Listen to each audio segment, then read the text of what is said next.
সময় ভয়াবহ বন্যায় ক্ষতিগ্রস্ত দরিদ্র সীমার নিচে বসবাসকারী জনগণকে নিজের উদ্যোগে ত্রাণ সামগ্রী প্রদান করলেন খোয়াই শহরের বিশিষ্ট সমাজসেবী অভিজিৎ দত্ত ভৌমিক।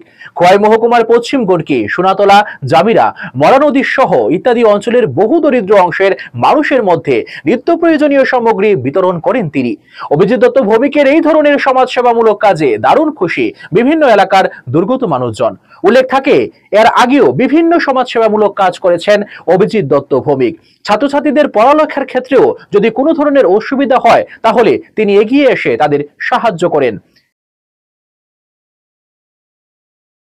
আপনারা সবাই জানেন যে গত 2 দিনের খোয়াইতে যে একটা ভয়ানক বন্যা পরিস্থিতি সৃষ্টি হয়েছিল, তাতে খোয়াইয়ের অসংখ্য এলাকা প্লাবিত হয়েছে। মানুষের বাড়ি ঘরে জল পৌঁছেছে, মানুষ আজকে বিপন্ন অবস্থায়।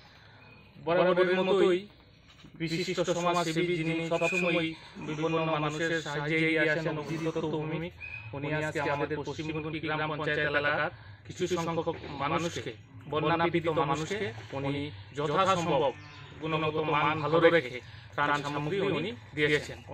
উনি সবসময় এইরকম সামাজিক কাজ করে থাকেন, অদূর ভবিষ্যতেও করবেন। আজকে খোয়াইয়ের আরো কিছু জায়গাতে উনি ত্রাণ সামগ্রীগুলি বিতরণ করবেন। আমরা ওনার সঙ্গে যাব কিছু